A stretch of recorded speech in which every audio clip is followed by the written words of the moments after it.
নারায়ণগঞ্জের পাইকপাড়ায় অবস্থিত রাবেয়া অ্যাগ্রো ফার্মের একটি বিরল অ্যালবিনো মহিষ এখন দেশ বিদেশে ব্যাপক আলোচনার জন্ম দিয়েছে।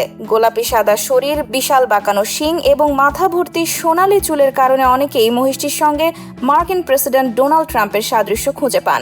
সেই থেকেই সামাজিক যোগাযোগ মাধ্যমে মহিষটির নাম ছড়িয়ে পড়ে ডোনাল্ড ট্রাম্প হিসেবে। ঈদুল আজহাকে সামনে রেখে মহিষটি এখন বাংলাদেশের অন্যতম ভাইরাল আকর্ষণে পরিণত হয়েছে। প্রায় 700 কেজি ওজনের এই ব্যতিক্রমী মহিষটিকে দেখতে প্রতিদিন অসংখ্য মানুষ খামারে ভিড় করছেন। দর্শনার্থীরা কেউ ছবি তুলছেন, কেউ ভিডিও করছেন, আবার অনেকে কাছ থেকে দেখে বিস্ময় প্রকাশ করছেন। মহিষটির জনপ্রিয়তা এতটাই বেড়েছে যে আন্তর্জাতিক সংবাদ মাধ্যমগুলোও এটি নিয়ে প্রতিবেদন প্রকাশ শুরু করেছে। ফরাসি বার্তা সংস্থা এজেন্সি ফ্রান্স প্রেস তাদের প্রতিবেদনে মহিষটিকে কমান্ডার ইন বিফ বলে উল্লেখ করেছে।